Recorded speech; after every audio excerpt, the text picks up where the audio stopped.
প্রচারে গিয়ে ফের বিতর্কে জড়ালেন দিলীপ ঘোষ। বর্ধমানের মহারাজা ভেবে মালা পরালেন রাজপরিবারের ঘনিষ্ঠের মূর্তিতে। মালা পরিয়ে মহারাজা উদয় চাঁদের নামে স্লোগানও দেন বর্ধমান দুর্গাপুরের বিজেপি প্রার্থী। এটা বর্ধমানের মহারাজা নয়, রাজপরিবারের ঘনিষ্ঠ বনবিহারী কাপুরের মূর্তি। ভুল সংশোধন করার চেষ্টা করায় দিলীপের মন্তব্য, এখানে আবার কাপুর এলো কোথা থেকে? বর্ধমানে প্রচারে গিয়ে দিলীপ ঘোষের এই শ্রদ্ধা জ্ঞাপন ঘিরে শুরু হয়েছে বিতর্ক। কাপুর করতে গেল বাহাদুর সিএসআই সবটা ভালোই আছে।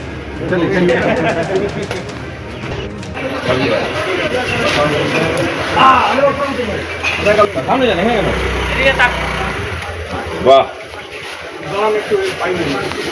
महाराज उदय चांद अमर रहे, महाराज उदय चांद अमर रहे।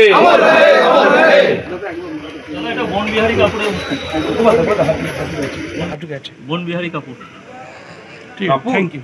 কাপুর করতে গেল কাপুর করতে গেল বাহাদুর সিএসআই সবটা ভালোই আছে।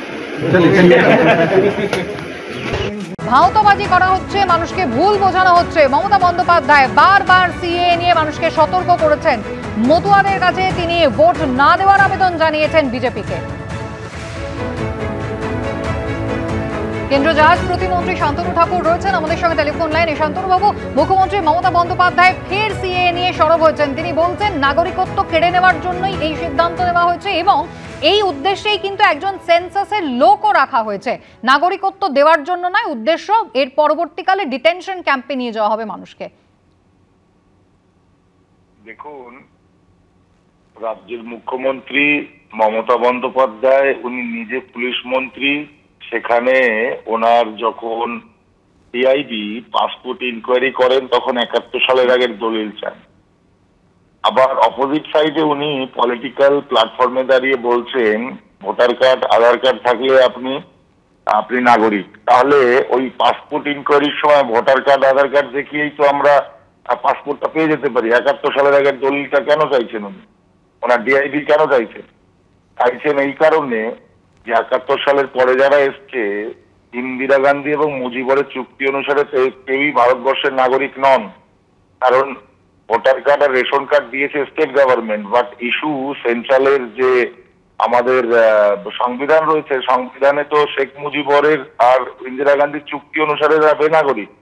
এদেরকে যদি ভারতে সিটিজেনশিপ দিতে চায় একটা রুল অনুসারে, তাহলে সেন্ট্রাল গভর্নমেন্ট কোনো দোষ করছে না। মমতা বন্দ্যোপাধ্যায় আগে নিজে ঠিক করুক যে ভোটার কার্ড আর রেশন কার্ড দিয়ে কেন পাসপোর্ট ইনকোয়ারিতে কমপ্লিট হবে না, কেন 71 সালের আগের দলিল চাইছেন ওনার ডিআইডি, এই প্রশ্নের আগে জবাব দিয়ে দিন। শান্তনুবাবু, মুখ্যমন্ত্রী তিনি চ্যালেঞ্জ করছেন, বলছেন যে বিজেপি নেতারা কেন আগে অ্যাপ্লাই করছেন না? সবাই করবে, যারা 71-এর পরেও পাশ থেকে এসেছেন সবাই করবে।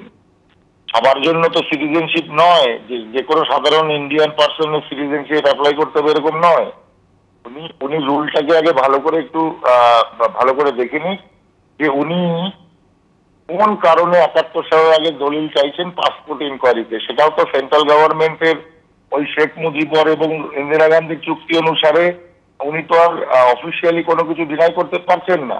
উনি পলিটিক্যালি এই সমস্ত প্রোপাগান্ডা গুলো লোকের কাছে দিচ্ছেন শুধু রাজনৈতিক পলিটিক্যাল ইন্টারেস্ট করবার জন্য। আদারওয়াইজ উনি রুল মানতে বাধ্য, সেন্ট্রাল গভর্নমেন্টের রুল, যেটা কিনা প্রত্যেকটা রাজ্য মানতে বাধ্য। আর এখানে সেন্ট্রাল গভর্নমেন্ট যেভাবে রুল ফ্রেম করেছে সেটা অনলাইন পোর্টালের মাধ্যমে হবে, স্টেট গভর্নমেন্টের কোনো হাত নেই।